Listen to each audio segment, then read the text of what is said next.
Assalamualaikum warahmatullahi wabarakatuh. Untuk pertemuan hari ini kita akan membahas tentang infeksi dan peradangan. Infeksi adalah proses invasif oleh mikroorganisme dan berproliferasi di dalam jaringan tubuh yang menyebabkan sakit. Mekanisme infeksi adanya kuman seperti bakteri, virus, protozoa maupun jamur. Ini mempunyai mekanisme untuk menyerang sel inang yaitu manusia. Kuman tersebut bisa menginfeksi melalui 4 tahap, yaitu adhesi, menempel, kolonisasi berbiak, penetrasi masuk ke tubuh. Kemudian invasi menyebar ke seluruh tubuh dan berbiak. Pengertian peradangan adalah reaksi tubuh melawan injuri atau iritasi. Jadi, peradangan dan infeksi adalah proses berbeda. Terjadi infeksi terlebih dahulu, kemudian tubuh akan mengalami peradangan. Dan ini sama-sama berhubungan dengan jaringan yang hidup. Jadi kalau kita sering mendengar kata yang berakhiran itis-itis, itu adalah reaksi peradangan. Contoh gingivitis, vulvitis, nefritis, reaksi pembuluh darah yang mengakibatkan akumulasi cairan dan leukosit pada jaringan ekstravaskuler, berhubungan dengan proses penyembuhan atau repair terhadap cedera. Dasarnya bersifat protektif. Jadi peradangan adalah mekanisme tubuh untuk melindungi. Jenis radang ada akut dan kronis. Radang akut, gugur, kalor, dolor, tumor, fungsiolesa. Secara mikroskopis terjadi infiltrasi sel-sel radang di eosinofil, basofil, dan neutrofil. Kemudian terjadi vasodilatasi dan edema. Kemudian untuk radang yang kronis secara mikroskopis terjadi infiltrasi sel-sel radang kronik, limfosit dan monosit. Berproliferasi terhadap jaringan fibroblast. Kemudian terjadi neurovaskularisasi. Inflamasi akut ada gugur, kalor, tumor, dolor sampai fungsiolesa. Kita akan membahas satu-satu. Dolor adalah rasa nyeri terasa pada jaringan yang mengalami infeksi. Terjadi karena sel yang mengalami infeksi bereaksi mengeluarkan zat sehingga menimbulkan nyeri. Rasa nyeri mengisyaratkan bahwa terjadi gangguan atau sesuatu yang tidak normal. Kalor adalah rasa panas.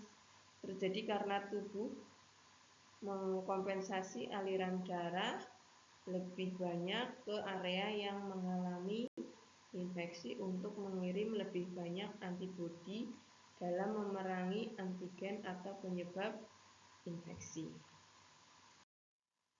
Tumor adalah pembengkakan. Pada area yang mengalami infeksi akan mengalami pembengkakan karena peningkatan permeabilitas sel dan peningkatan. Gugur adalah kemerahan.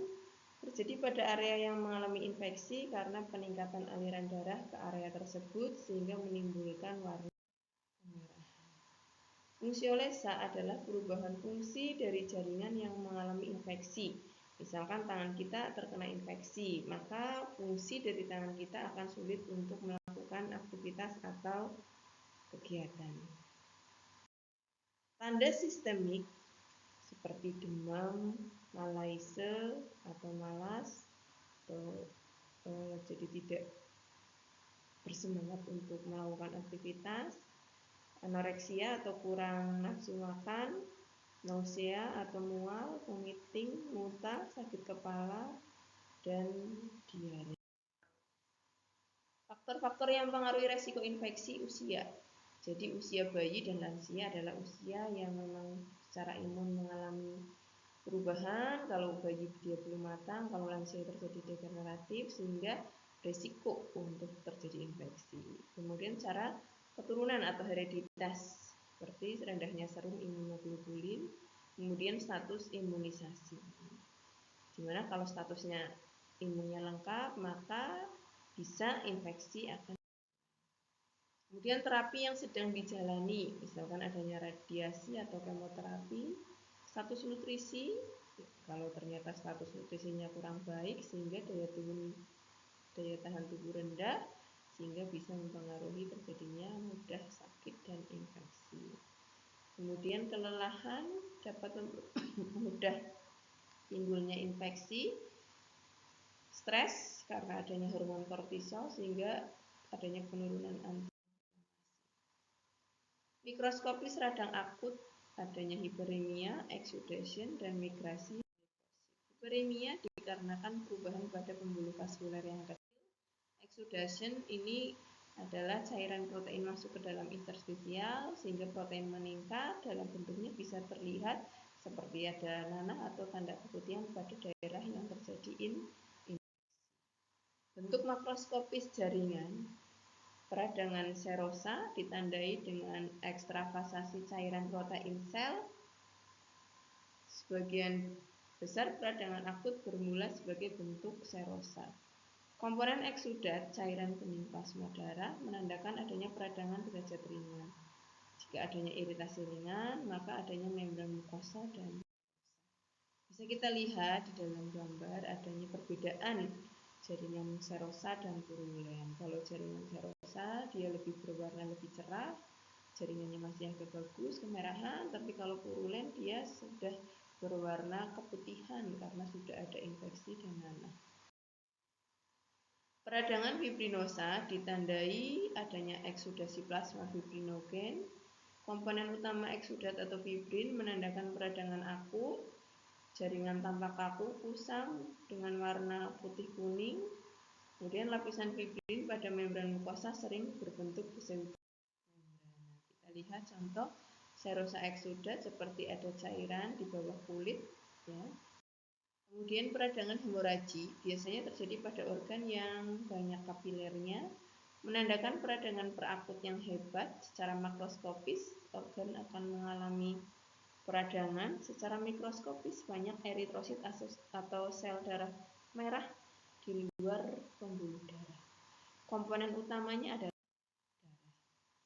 Kemudian peradangan kataral. Komponen eksudat adalah mukus atau lendir yang mengandung fibrin, sel, jaringan nekrosis, komponen sel darah. Warna mukus bervariasi tergantung komponen dominasi. Biasanya peradangan ini terjadi di saluran cerna, saluran reproduksi, ataupun saluran respirasi. Peradangan purulen ditandai keluarnya neutrofil dan pembentukan pus. Komponen utama eksudat adalah nanah, kandungannya adalah neutrofil, jaringan nekrotik. Konsistensi bisa cair, semisolid, gelatin. Adanya proses pembentukan nanah disebut dengan supurasi. Bakteri pembentuk nanah seperti radang purulen, selulitis yaitu eksudat purulen pada jaringan subkutan, abses, kumpulan nanah di dalam organ, pustula, kumpulan nanah pada epidermis atau di bawah kulit, mukopurulen, nanah pus dalam bentuk mukus atau lendir, fibrinopurulen, nanah pus bercampur fibrin atau peradangan granulomatosa adalah komponen eksudat berisi granul yang umumnya merupakan peradangan kronis. Ini adalah contoh dari purulen eksudat. Jadi di bagian organ tertumpuk cairan nanah sebagai bentuk infeksi. Proses kejadian inflamasi adanya agen atau penyebab sehingga ada di sekitar jaringan memunculkan adanya inflamasi. Adanya inflamasi ini akan mengaktifkan leukosit sehingga leukosit akan mengalami vasodilatasi di daerah radang. Adanya penurunan fungsi aliran darah, kemudian terakumulasi di jaringan perivaskuler sehingga di sini leukosit akan bergerak untuk melekat pada permukaan. Kemudian leukosit akan mengalami diapedesis yaitu masuk dan keluar masuk di ruang antar endotel. Kemudian akan terus bergerak menuju penyebabnya, penyebab peradangan. Kemudian leukosit akan memfagosit atau memakan agen asing, sel inang yang terinfeksi maupun jaringan inang yang nekrotik atau yang sel-sel. Proses fagositosis terjadi pada sel leukosit dengan membentuk fagolisosum dan mendegradasi agen secara enzimatik. Disinilah adanya proses peradangan. Klasifikasi peradangan berdasarkan derajat keparahan adalah mild, peradangan derajat ringan, jaringan sedikit mengalami cedera, daerah radang sedikit mengalami hiperemesis, kemudian edem, eksudasi. moderate adalah peradangan derajat sedang, jaringan yang meradang lebih luas dari mild, vaskularisasi jelas, peningkatan infiltrasi sel-sel radang. Severe, peradangan derajat hebat, jaringan yang mengalami radang luas, vaskularisasi sangat jelas, eksudasi dan peningkatan leukosit di daerah radang sangat nyata. Berdasarkan lokasinya, ada peradangan lokal, peradangan yang terjadi terlokalisasi pada satu tempat saja. Peradangan multivokal, peradangan terlokalisasi terjadi pada berbagai tempat. Peradangan difusa, peradangan yang terjadi menyeluruh pada suatu organ. Berdasarkan waktu terjadinya, peradangan perakut yang berlangsung sangat cepat, bisa beberapa menit, beberapa jam, agen yang atau penyebabnya bisa menimbulkan kematian tanpa didahului adanya gejala klinis. Contohnya adalah avian influenza atau mungkin yang sekarang sedang merebak adanya virus corona. Peradangan akut adalah peradangan yang terjadi dalam kurun waktu 6 jam sampai beberapa hari. Peradangan dapat sembuh atau dapat pula menimbulkan kematian. Bisa diamati dengan jelas secara mikroskopis adanya perdarahan lokal, edema, sel neutrofil dominan dan sedikit limfosit. Peradangan subakut, peradangan yang berlangsung beberapa minggu disebabkan agen yang kurang menimbulkan kematian dan berakhir dengan kesembuhan. Jadi di sini pada daerah radang ada makrofag, sel plasma, limfosit, giant cell. Berproliferasi adanya fibroblas yang minimal karena potensi kesembuhan. Peradangan kronis ini berlangsung berminggu-minggu sampai bertahun-tahun. Agen mampu bertahan secara lama terhadap sistem pertahanan tubuh. Sel radang yang dominan adalah limfosit, makrofag, dan giant cell. Contoh adanya penyakit TBC atau benda asing yang masuk ke dalam. Pada saat terjadinya perbaikan, agen asing akan dinetralisir, sel-sel radang berkurang, eksudasi cairan berkurang, permeabilitas vaskuler normal, regenerasi sel-sel jaringan. Fase kesembuhan atau perbaikan yang pertama adalah fase inflamasi, homeostatis, terjadi vasokonstriksi oleh media, kemudian diikuti terjadinya proses tromboplastin atau penutupan. Inflamasi terjadi vasodilatasi kapiler sekitar daerah radang, aktivasi sel-sel radang sampai proses vakuosis.